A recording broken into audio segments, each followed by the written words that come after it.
Hey, hi you guys, and welcome back to Through Evangelist Eyes. My name's Rod Savala. I'm a street preacher, and we're going through the Bible. And the section we're in right now is in 2 Samuel chapter 2. And I remember years back when I first read this, I was a young believer, and I'm thinking, what did these guys just do? And I believe it is a real tangible picture of God's people fighting each other. And that's crazy. I mean, when the world hears us proclaiming that we have the answers, and we do have the answers why things are in such a mess. We have the answers for that. How to get out of the mess, we have the answers for that. How to solve this issue of sin, we have the answer for that.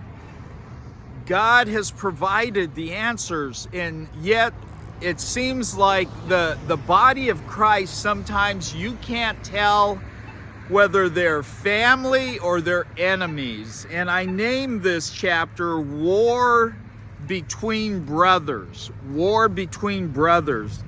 And what happens here in 2 Samuel chapter 2, starting at verse 12, the two generals, Abner and Joab, they are I think in one sense the definition of loyalty to their king, one to King David and one to King Saul, even though Saul has died now.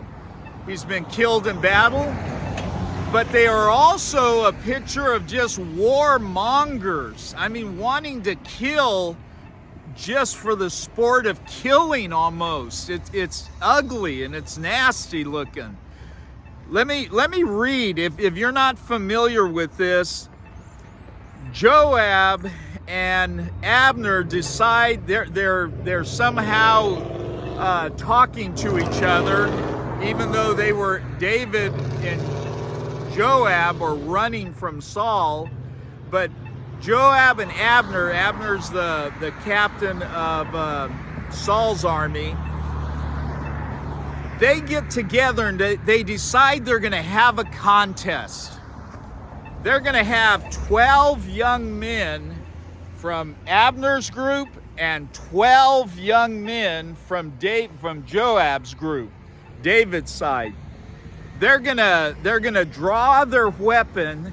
They're going to stand right in front of each other. With one hand, they're going to hold the opponent's beard, and with the other hand, when they say go, they're going to stab each other.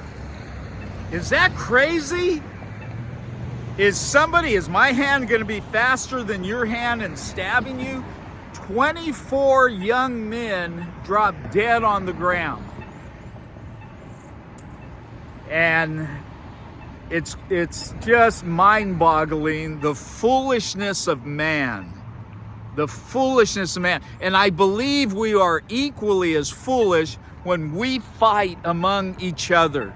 When the body of Christ starts pointing fingers and stabbing one another, instead of saying, you know what, let me listen to what you're saying. So I can go, I understand where you're coming from. What happened to being able to enjoy the differences that are not separating us? The things we have in common. Hey, you believe this in a little different way. I'm okay with that. It's not a critical issue. And even if it is a critical issue, tell me why. Tell me why you believe this way, and let's talk. So I just want to bring this up because of the time we live in and how people, no wonder some of them say, you know what, no thank you with Christianity. You guys can't even get along. So, and I know I brought this up before, I apologize if I'm repeating myself, but it just breaks my heart when I see good, strong believers fighting amongst each other. May God help us from doing that, and may we be strong and courageous in proclaiming the gospel. Let's do that. Let's be strong there, okay? God bless you, and I'm going to pick my sign up now and proclaim the good news. Here we go.